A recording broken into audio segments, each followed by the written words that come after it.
Crime scene. I walked up to an old house in shambles. It sits in the middle of a farm in rural Wisconsin.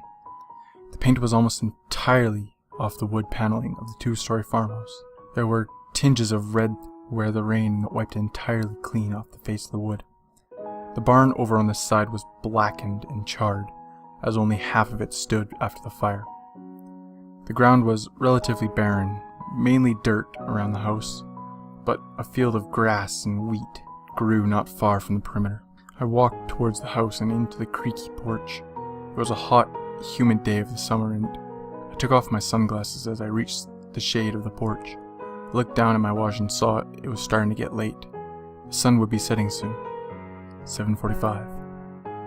There were a set of windows on either side of the center door. They were covered in dirt and had an almost fragile and antique look. The door was a pale white door, but only part of the door remained. It was chipped and splintered from the force, and the patch was large because of the plywood. I grabbed the knob and attempted to turn it open, to no avail.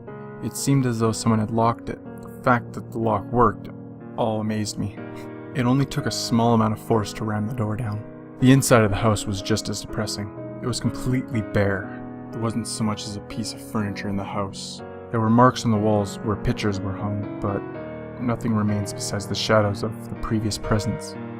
It was an eerie feeling, realizing how much of a part of a family's life this house must have been. Now it laid in empty and rotten. I walked through what I could only guess was the living room. I opened the door down to the basement. It was dark and possessed a foul smell. I fiddled through my pocket and grabbed a flashlight. I turned it on and walked down the steps. At the bottom there was a string of a naked bulb that hung from the ceiling. After a quick pull, it glowed and produced a yellow film over the dark basement. There was a small tent, cards everywhere on the floor, accompanied by chalk lines and red stains.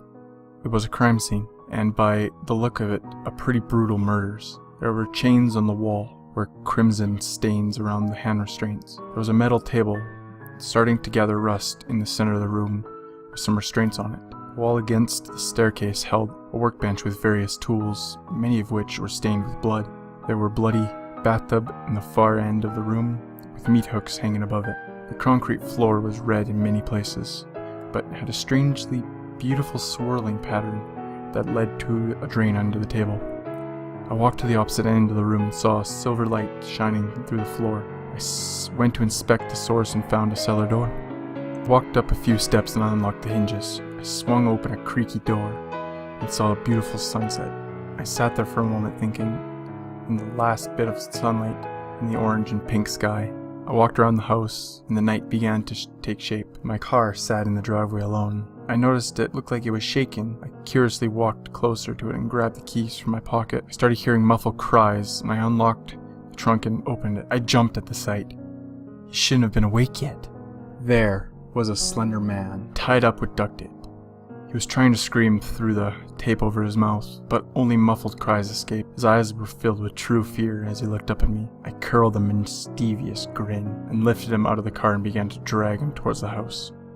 I dragged him down the stairs and into the basement. I began to restrain him to the table as he screamed for help. I couldn't help but grin under the surgical mask I wore. His screams were so elegant and beautiful.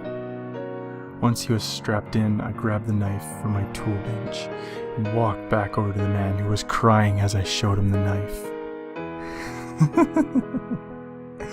I rather like the crime scene look the police left here.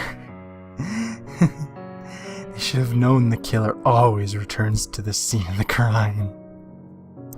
Hey everyone, I hope you've been liking my videos and enjoying listening to them. This is normally where I would ask you all to like and subscribe, but you already know what to do if you enjoy them. And if you want to hear more, just click on my channel link and you'll find everything I do. So have a good day and or night, and I'll see you all in the next one.